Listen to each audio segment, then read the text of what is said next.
program, more commonly referred to as CFATS. I now recognize myself for an opening statement. Before we begin, though, I would like to say I know that I speak for everyone on this subcommittee in extending our heartfelt condolences to the victims of yesterday's shooting in Florida. A school should never be a place where students or teachers fear for or lose their lives. As we learn more, I certainly hope that no other family will be forced to endure this type of senseless tragedy.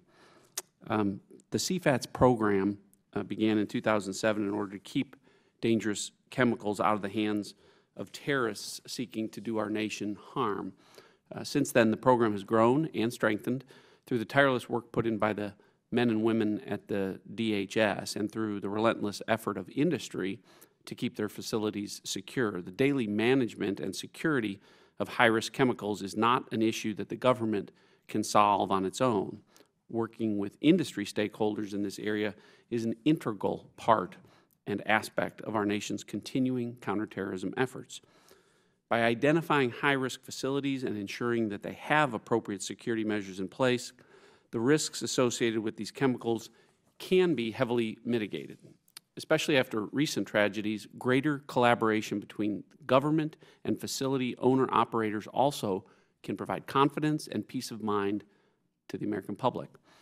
It's important to point out that the CFATS is a broad program that covers facilities that use, manufacture, store, or handle specific quantities of chemicals that DHS has identified as being extremely dangerous.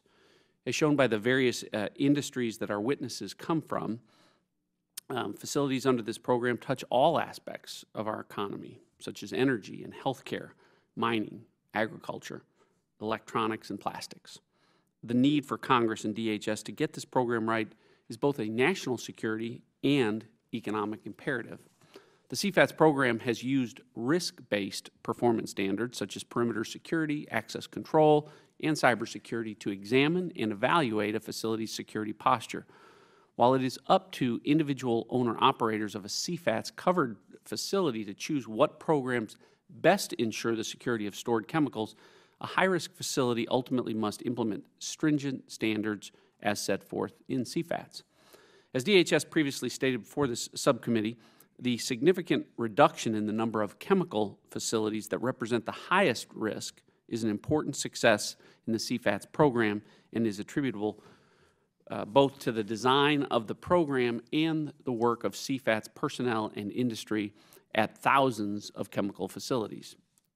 Through engagement and collaboration with industry stakeholders over the past few years, this committee is hopeful that the CFATS program can continue to protect chemicals from those who mean to do us harm.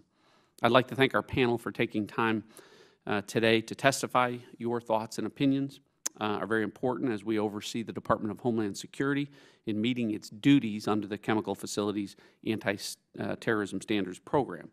As stakeholders, you offer a unique and integral insight into the interworkings of this program, which is set to expire, by the way, at the end of this year.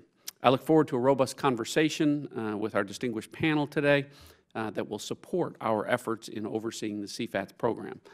Before I recognize the ranking member, I ask unanimous consent to insert statements from the National Association of Chemical Distributors and the Institute of Makers of Explosives.